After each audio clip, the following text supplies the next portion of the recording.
Good morning, students.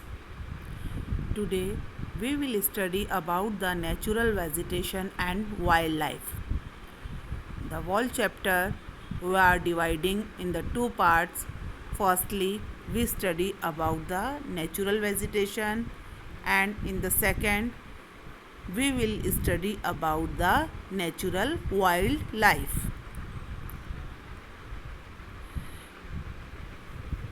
In the whole chapter, there are few main points. The first is natural vegetation. Factors affecting natural vegetations. ऐसे कौन से factors है जो natural vegetations को affect करते हैं. The relief features, climate, ecosystem. Ecosystem means all human beings, animals and natural vegetations are dependent to the each other. Types of vegetation in India. India में जो डिफरेंट टाइप्स की vegetations है. Location of vegetations, tropical rain forest. अब जो हमारे forest areas है या जो वेजिटेशंस है उसको 4-5 टाइप्स में डिवाइड किया गया है. The first is tropical rainforest, the second tropical deciduous forest, the third tropical thorn forest and the montane forest. And in our book we will also study about the mangrove forest. The meaning of natural vegetation. Natural vegetation refers to a plant community which has grown naturally without human help. Natural vegetations are those vegetations, वह vegetations है जो बिना human की help के अपने आप growth करती है, ग्रोन होती है, and has been left undisturbed by humans for a long time. This is termed as a virgin vegetations. ये जो वेजिटेशंस है, नेचुरल वेजिटेशन है, इसे वर्जिन वेजिटेशन के नेम से भी जाना जाता है. दस cultivated crops and fruits ऑर्चार्ड्स form part of vegetation but not natural vegetations. Natural vegetations means हमारी जो प्राकृतिक जो वेजिटेशंस है, पेड़ पौधे हैं, ये तो नेचुरलिस्टिक है, हम इसमें किसी तरह की कोई हेल्प नहीं करते हैं. बट यदि बात हो रही है क्रॉप्स, फ्रूट्स एंड ऑर्चार्ड्स, तो ये क्या है, ये वेजिटेशन तो है बट ये नेचुरल वेजिटेशन का पार्ट नहीं है. Virgin vegetation means the virgin vegetation which are purely Indian.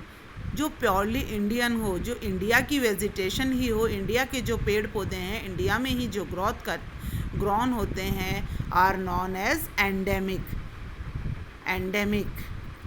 मतलब endemic vegetations are those vegetations जो हमारे इंडिया में ही ग्रोन होती है, इंडिया में ही उगाए जाते हैं या इंडिया में ही होती है, क्योंकि उन वेजिटेशंस को इंडिया का जो क्लाइमेट है, टेम्परेचर्स है, रिलीफ फीचर्स, ये सब उसको सूट करता है. और indigenous species but those which have come from outside India are termed as exotic plants. But ऐसी वेजिटेशंस, ऐसे प्लांट्स जिन्हें हम अदर कंट्रीज से मंगवाते हैं अपने कंट्री में, तो उन्हें कौन सी वेजिटेशन बोला जाता है, exotic vegetation. There are main factors which are affecting natural vegetation. The first is relief features. Relief means आराम पहुंचाना. तो जो हमारी वेजिटेशंस है उनको ये टू मेन थिंग्स आराम पहुंचाती है, land and soil. The second is climate में वहाँ का temperature, sunlight and precipitation means होता है रेन. जिन एरियाज़ में हैवी रेनफॉल होती है उन एरियाज़ की वेजिटेशन की डेंसिटी ज़्यादा रहती है. And system. In the relief features, we will study about the land. Land affects the natural vegetation directly and indirectly. Direct and indirect way में जो लैंड्स रहती है वह नेचुरल वेजिटेशन को अफेक्ट करती है. The fertile level is generally devoted to agriculture.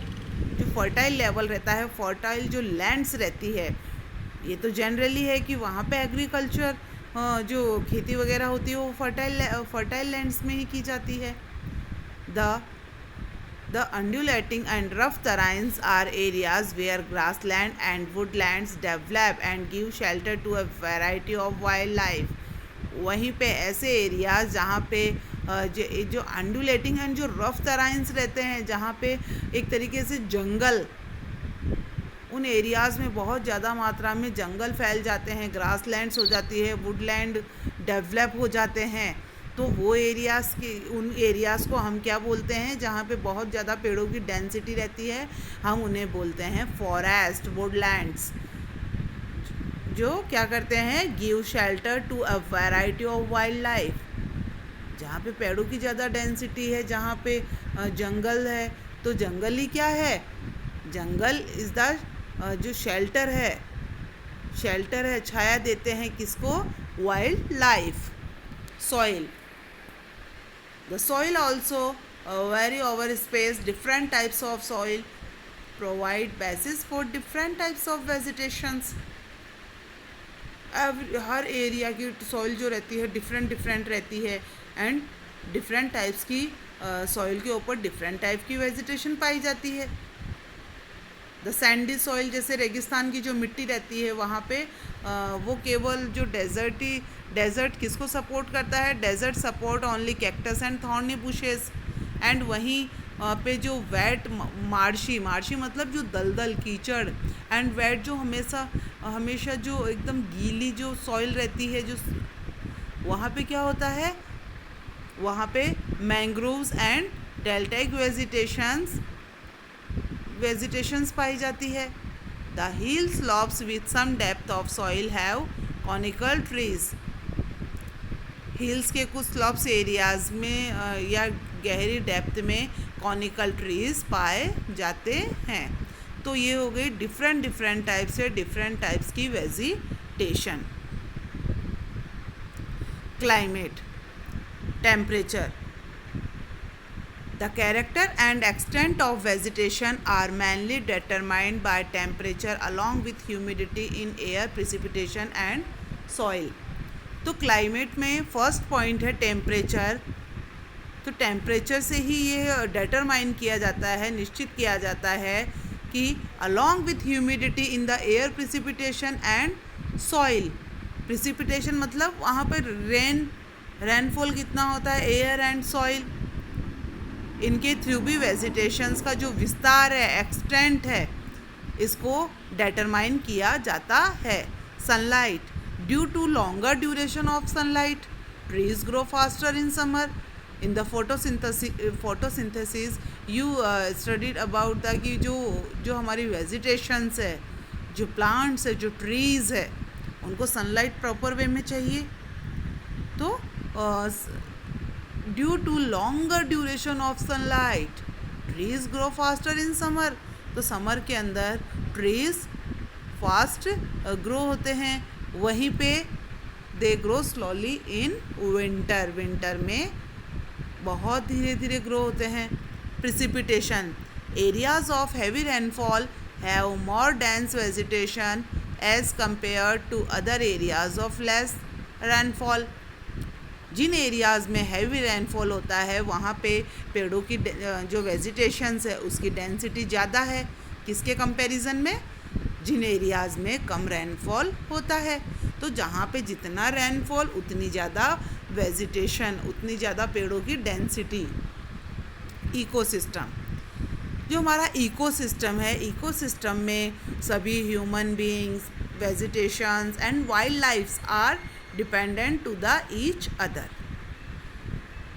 Plants occur in distinct groups of communities in areas having similar climatic conditions.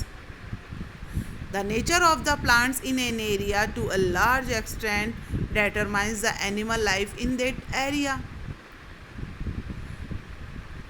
अब इसमें when the vegetation is altered, the animal life also changes.